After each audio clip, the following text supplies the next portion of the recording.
한 주간 잘 지내셨습니까? 오늘 이 시편 64편은 다윗이 쓴 시입니다.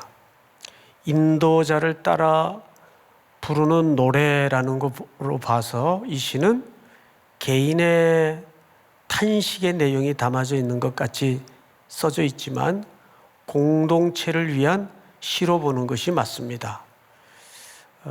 아마 예배 시간에 인도자가 방금 우리가 교독을 한 것처럼 노래를 부르면 또 뒤에서 같이 또 불러주고 이렇게 하나님을 높였던 그런 예배의 시로 여겨지죠. 자, 그런데 구조는 딱히 어려울 게 없어요. 다윗이 내용을 보니까 압살롬 또는 사울 이런 원수들에 의해서 쫓겨다니면서 그 위급하고 답답하고 외롭고 힘들었던 시간들을 겪으면서 그때그때마다 하나님이 주신 그 고뇌의 시간들이 가슴에 채곡채곡 쌓여졌다가 어느 날 그 고백이 시로 풀어진 것 같아요. 자, 그런데 그래도 우리가 간단해 보이지만 그러면 하나님이 택한 백성은 하나님께서 무조건 결국에는 해피엔딩으로 끝내게 하신다라고 간단히 보면 큰 해석에도 어려울 게 없고 우리가 본문을 읽기가 쉬운데 이 본문이 그렇게 간단해 보이질 않는 것은 9절 때문입니다. 여러분 9절을 제가 좀 읽어드리겠습니다. 마지막 그 결론인데 의인이 이렇게 고백을 하게 만들겠죠. 모든 사람이 두려워하여 하나님의 일을 선포하며 그의 행하심을 어떻게 하리로다? 깊이 생각하리로다. 그의 행하심을 깊이 생각하리로다. 자, 이 말이 사실 오늘 이 시편 64편을 우리가 풀어가는데 주보에 보면 제목으로 삼아진 근거 구절이기도 합니다. 그럼 도대체 시인이 모든 사람이 두려워하여 하나님의 일을 선포하며 그의 행하심을 깊이 생각하리로다. 이 말이 담아내고 싶은 이 시인의 결론이 뭘까? 그래서 이 구절의 깊은 의미를 이해해야 오늘 64편은 우리에게 진정 참된 메시지로 다가올 수가 있는 거죠. 자, 역사의 현장은 이렇습니다. 아들 압살롬이 반란을 일으켰죠. 그래서 아버지 다윗은 아들의 서슬퍼런 거짓과 음모에 위기를 느끼고 거의 아무것도 지니지 못한 채 부하 몇 명만 데리고 유다 광야로 숨어듭니다. 그리고 수많은 위기를 겪죠. 그래서 오늘 보시면 64편 1절이 이렇게 시작이 돼요. 하나님이여 내가 근심하는 소리를 들으시고 원수의 두려움에서 나의 생명을 보존하소서. 이것을 딱히 어떤 한 인간을 지칭한 것이 아니라 이렇게 자기를 위기로 몰아넣는 모든 예견되는 상황들이 그리고 지금 맞이하고 있는 상황들이 뭘로 묘사되어 있어요? 원수로 묘사되어 있어요. 우리에게도 이렇게 신음처럼 고백되어질 만큼 내 주변을 점점 옥죄어오고 둘러친 그것이 인간 관계의 문제이든 경제적인 문제이든 또는 사랑하는 이의 건강의 문제이든 본인의 문제이든 이런 것들이 우리를 점점 힘겹게 만들고 원수의 세력처럼 정말 내 인생에서는 이런 것들이 좀 제발 떠나가고 소멸되고 없어졌으면 좋겠는데 라고 생각될 만큼 어둠의 저 음습한 곳에 숨어 있는 것들이 있단 말이죠. 자, 그런데 2절을 보세요. 주는 악을 꾀하는 자들의 음모에서 나를 숨겨주시고 악을 행하는 자들의 소동에서 나를 감추어 주소서. 숨겨주시고 감추어 주소서 그래요. 그러니까 이 시인이 지금 겪고 있는 심정이 얼마나 절박한지 숨겨주시고 감추어 주십시오.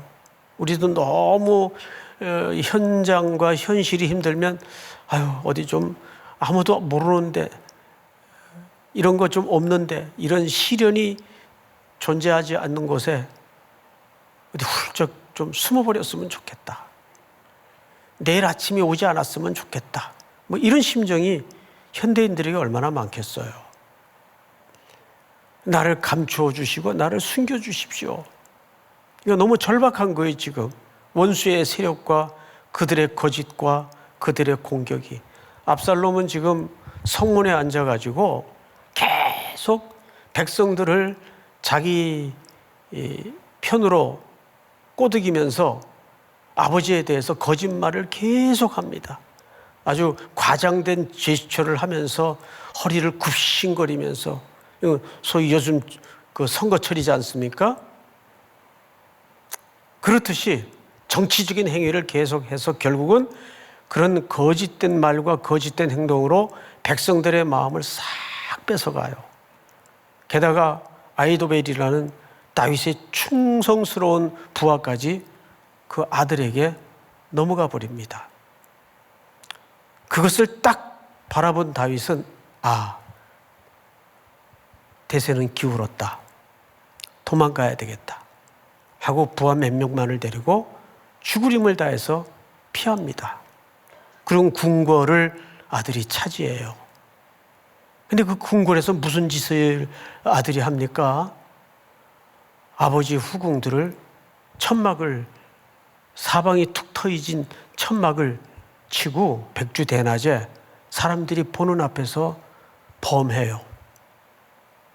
근데 사실 그와 같은 재앙은 누가 예견했던 재앙입니까? 나단 선지자가 네가 내 말을 버렸다. 네가 여호와의 말씀을 버렸으니 나도 너를 그와 같은 방불한 재앙으로 내 인생 속에 경험하게 만들 것이다. 그대로 말씀이 이루어집니다. 나단이 그 얘기를 왜 했어요? 멀쩡한 이스라엘의 가장 충성스러운 우리아의 아내를 자기 것으로 빼앗아 만드는 정도에서 멈춘 것이 아니라 그 남편을 전장터에서 간접적으로 죽이지 않습니까? 얼마나 무서운 일이에요? 그래 놓고는 다윗이 나단 선지자 앞에서 나단 선지자가 비유를 들어서 수수께끼 같은 얘기를 하니까는 그 얘기를 단박에 듣더니 뭐라고 호령을 터뜨렸습니까? 그런 사람이 있으면 죽여야지요. 죽여야죠. 제가 참 그런 다윗의 글들을 읽으면서 이런 생각이 들더라고요. 인간은 정의를 부르짖으면서도 죄를 짓는구나. 그게 인간이에요. 인간은 정의로운 척 하면서도 옳은 척 하면서도 죄를 짓는 게 인간이고, 설교자는 설교를 하면서도 죄를 지을 수가 있어요. 예배 드리는 사람은 예배를 드리면서도 죄를 지을 수가 있어요. 이게 누구예요? 우리예요. 나단 선지자가 천연덕스럽게 진심으로 그 말을 토해내고 있는 다윗을 향해서 딱 한마디로 고발을 했죠. 바로 당신입니다. 바로 당신입니다. 그러자 다윗이 거기서 악소리도 못 내고 무너지면서 내가 죄악 중에 출생했습니다. 죄악 중에 출생했습니다. 지금 그 다윗이 이 글을 쓰고 있어요. 그러면 우리가 보통 권성징악의 구조라면 이 시는 이렇게 끝나야 오히려 카타르시스가 있고 멋들어졌을 것 같아요. 원수는 계멸되고 쫓기던 사람들이 다 복원되고 회복되어서 하나님을 찬양했다. 그래서 슬쩍 읽으면 그렇게 끝난 것처럼 보여집니다. 그런데 이 본문이 그렇게 끝나질 않았어요. 결론이 조금은 다르게 끝이 났습니다. 이제 그 부분은 우리가 결론쯤 가서 다시 한번 살펴보기로 하고, 좀 중간에 몇 군데 같이 살펴봐야 될 대목이 있는데 3절을 보세요. 그들이 칼같이 자기 혀를 연마하며 화살같이 독한 말로 겨누고 숨은 곳에서 온전한 자를 쏘며 갑자기 쏘고 두려워하지 아니하는도다. 누가 이렇다는 얘기죠? 압살롬이, 사울이, 원수의 세력이. 네, 여러분, 솔직히 우린 다윗 편에서 이 시를 읽으니까 나쁜 놈들 이렇게 읽을 수 있지만, 이 똑같은 짓을 사실은 누가 했나요? 본인이 했어요. 본인이 했어요. 다윗이. 그래서 이 시가 다윗의 시라는데 굉장히 중요한 초점이 있습니다. 여기에 열거된, 지금 자기가 원수들에게 시달림을 받고 있고 공고함을 당하고 있는 그 모든 항목들이 지금 내면을 뒤집어 보면 다윗이 전부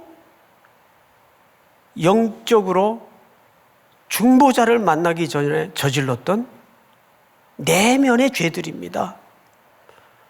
그 밧세바 사건과 우리아를 죽인 사건은 무시무시한 인간의 진면목을 드러내는 사건이었어요. 그리고 이제 4절을 보십시다. 숨은 곳에서 온전한 자를 쏘며. 이것도 누가 한 거예요? 우리아가 얼마나 온전했습니까? 일부러 특박 휴가를 내가지고 아내하고 회포를 풀라고 했는데도 집에 안 들어갔어요. 지금 전쟁 중에 부하들은 일선에 있는데 내가 어찌 하룻밤 즐거움을 위해서 아내를 품었다 갈 수 있겠습니까? 그리고 임시 장막에서 잠시 머물다가 전쟁터로 돌아갔는데 그걸 또 계략을 꾸며가지고 뒤에서 조종을 해서 죽이잖아요. 그러니까 이 시를 읽으면 읽을수록 다윗 어떡하지? 이러다가 죽는 거 아니야? 그런데 이게 그런 권성징악의 구조가 아니에요. 자기 죄를 하나하나 다 열거하고 있다는 것을 여러분들이 시선 속에서 놓쳐서는 안 되는 거겠죠? 제가 한번 여러분들한테 여쭤볼게요. 악은 평범한 겁니까? 특별한 겁니까? 악은 평범하다. 손 들어보세요. 내리보세요. 졸지 말라고 한번 물어보는 거예요. 특별하다. 손 들어보세요. 악은 특별한 것이다. 예. 확실히 우리 청년들이 영성이 있어요. 악은 평범한 거예요. 그 말은 무슨 말이죠? 언제든지 내 안에 그 동일한 악이 있다는 것을 놓치고 살아서는 그건 바리새인이 되고 율법주의자들이 됩니다. 우리가 어떤 죄악을 목격하고 죄악의 사실을 직면하면서 분기탱천하지 마세요. 어떻게 여러분, 그 안에 내가 있다는 걸 놓치면 성경을 거꾸로 읽는 거예요. 악은 평범한 거지 특별한 게 아니에요. 아직 그런 나쁜 놈들만 죄를 짓는 게 아니라니까요. 우리가 성경을 다윗의 입장에서 읽어야 되는데 이거를 이분법으로 읽어서는 안 된단 말이에요. 그런 짓 하는 사람들은 태어날 때부터 그런 종자가 따로 있고, 나는 지금 고난을 당하고 슬픔을 겪고 있고 나 좀 숨겨주세요. 이 자기가 한 짓이라니까요. 그대로 5절을 보세요. 같이 한번 읽어볼까요? 시작. 그들은 악한 목적으로 서로 격려하며 남몰래 울문웃기를 함께 의논하고 하는 말이 누가 우리를 보리요 하며. 이것 또한 누가 한 짓입니까? 다윗이 궁궐에서 한 짓 아니에요. 예? 다윗이 궁궐에서 한 행위예요, 이게. 그 제가 이 본문을 몇 번이고 아래로 위로 훑어가다가 그냥 고개를 푹 숙일 수밖에 없었어요. 이 다윗이 아닌, 이게 다 우리가 한 짓이구나. 우리가 한 짓이구나. 그래서 하나님의 말씀은 너무 적절성을 갖고 있다는 것을 잊어버리지 마세요. 전도서에 제가 우리 3.1교회 부임하자마자 첫 강의한 책이 전도서 강의인 거 기억나시죠? 잊어버리셨군요. 예. 그 이후에 등록하신 분들인 걸로 제가 추정하겠습니다. 너희가 너무 의인되지 마라. 기억나시죠? 너희가 너무 의인되지 마라. 왜? 그 의인은 우리에게 이루어질 수 없는 사실이니까. 오죽했으면 로마서 3장의 기자가 바울이 의인은 없나니 하나도 없었다. 의인은 없나니 하나도 없었다. 그래서 예수 그리스도가 이 땅에 오셔야만 했다는 자각 앞에 서는 게 기독교입니다. 그 자각이 예배 드릴 때에도, 말씀을 읽을 때에도, 손들어 찬양할 때에도, 은혜가 쏟아질 때에도 그 자각을 놓치면 그건 다 가짜가 돼요. 그 자각 앞에 서지 않으면. 십자가에 흘린 예수 그리스도의 보혈의 공로에 그 자각 앞에 서지 않으면 우리가 믿는 신앙은 다 교만이 됩니다. 다 자기의가 됩니다. 그럴까 봐 항상 자기를 살필 수 있는 여지가 있어야 돼요. 사람이 기도하다가도 엉뚱한 생각하고, 설교하다가도 엉뚱한 생각하고 그래요. 보면 설교할 때는 오로지 말씀만 생각하는 게 아니에요. 드라마 봤던 생각, 트로트 들었던 생각, 오만 생각이다. 그러니까 정말 성령님이 순간순간 버티게 해주고 그 입술을 붙들어주고 지켜주니까 다 카트 돼가지고 절제돼서 나가는 거지. 성령님이 제어하지 않으시면 여지가 없어요. 헛소리하고 딴소리하고 지잘난 얘기하고 그래요, 인간이. 그래서 설교를 할 때도 야, 이게 참 인간이구나. 자, 이 시는 점점 어디로 깊어가는가를 한번 보십시다. 6절. 그들은 죄악을 꾸미며 자기가 한 거예요. 이르기를 우리가 묘책을 찾았다 하나니 각 사람의 속뜻과 마음이 깊도다. 7절 다 같이 시작. 그러나 하나님이 그들을 쏘시리니 그들이 갑자기 화살에 상하리로다. 네, 하나님이 그들을 이제 쏴요. 여기서부터 이제 대반전. 하나님의 그 적실함과 위대한 정확한 이제 반격이 시작이 돼요. 자, 어떤 반격이 시작이 되는가 보시면, 이러므로 그들이 엎드러지리니 그들의 혀가 그들을 해함이라. 이 혀는 그들이 하나님의 사람을 공격하고 무너뜨리기 위해서 갈던 칼과 같은 혀였어요. 그렇죠?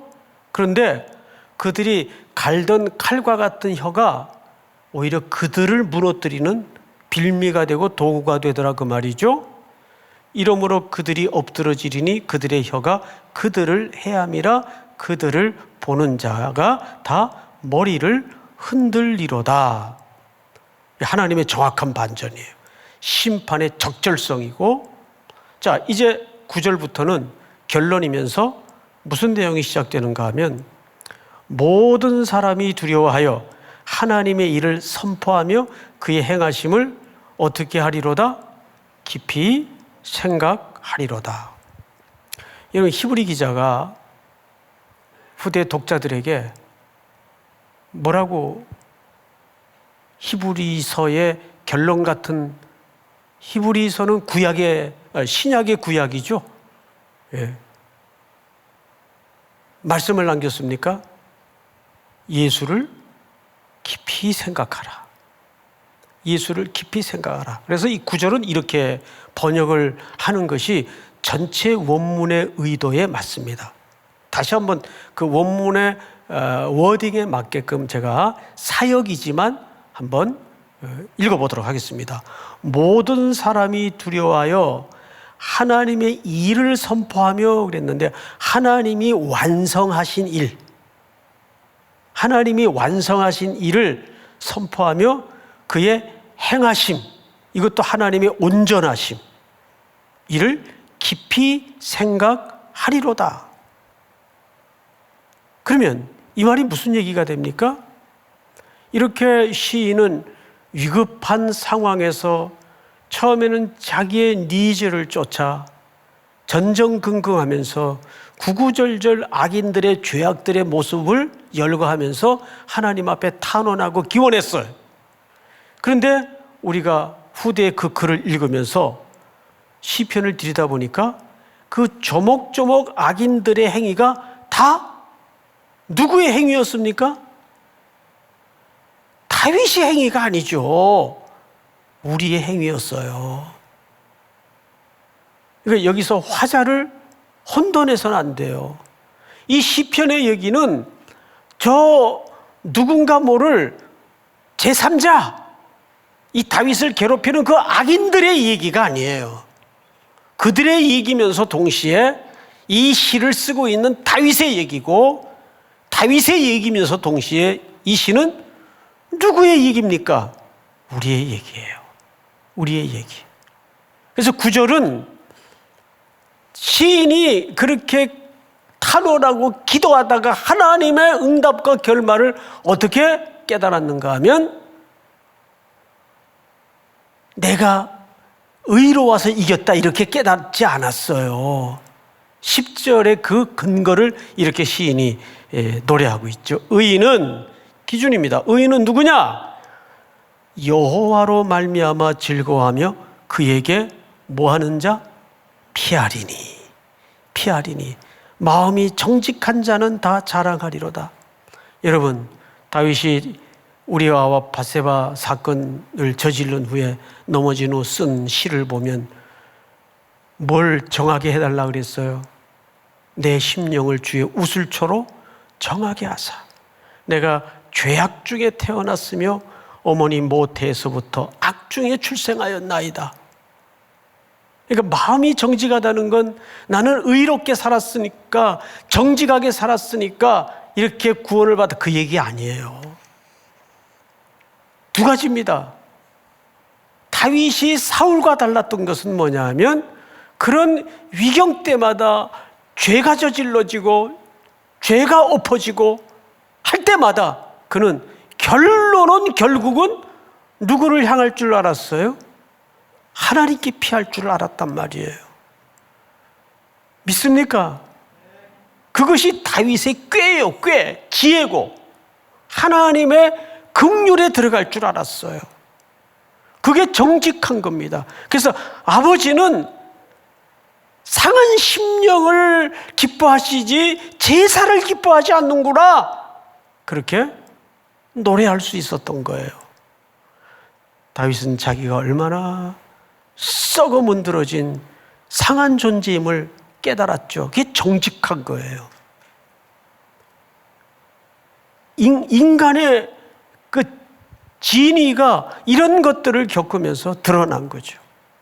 우리가 때로는 물리적으로 정말 이 다윗처럼 너무 억울해, 어떻게 그 사람 나한테 그렇게 오해할 수 있어. 처음에는 단순하게 그렇게 속상해하고 괴로워할 수 있다가도 그 문제로 기도를 놓고 하다가 그 기도가 사겨지고 깊어지고 되새김질 되어지면 내가 쇳덩어리구나, 이거밖에 남지 않아야 그게 옳은 겁니다. 믿습니까? 그 수많은 하나님의 나를 위한 인생의 도구들이 나 하나를 십자가 앞에 세우려고 애쓰고 수고한 거예요, 결국은. 믿습니까? 그 결론 앞에, 그 십자가의 은총 앞에 서지 않으면 우리 인생은 정말 nothing, 아무것도 아닌 거죠. 아무것도 아닌 거죠. 우리가 말씀을 듣기 전에 불렀던 그 찬양을 보면 이런 가사가 있잖아요. 자격 없는 내 힘이 아닌 오직 예수님의 보혈로, 자격 없는 내 힘이 아닌 오직 예수님의 보혈로, 십자가의 보혈, 완전하신 사랑 힘입어 나아갑니다. 오늘 결국 시편 64편의 고백도 이 시인이 그 보혈의 콩로 앞에 서게 되었다는 거예요. 할렐루야. 오늘 다시 한번 여러분들 심령을 짓누르고 있는 가슴의 돌덩어리들을 다 십자가 밑에 내려놓고 다윗의 입장에서만 서지 말고 다윗을 괴롭혔던 그 음모의 거짓에 혹독하게 삭풍을 일으켰던 자들이 바로 내 모습이었구나를 고백하면서 오늘 이 찬양 다시 한번 하십시다. 예수 피를 힘입어.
예수님의 보혈로, 오직 예수님의 보혈로, 십자가의 보혈,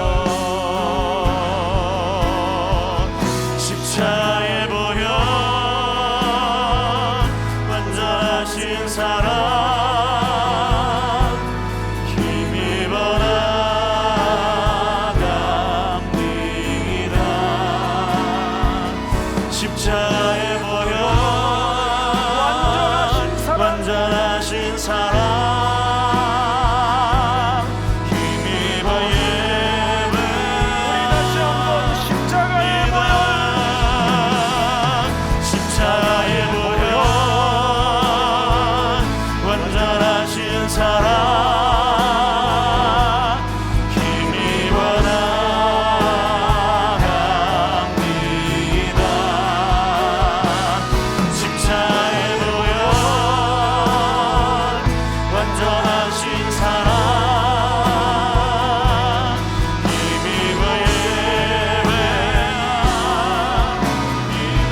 우리 한번 그대로 눈을 감으십시다.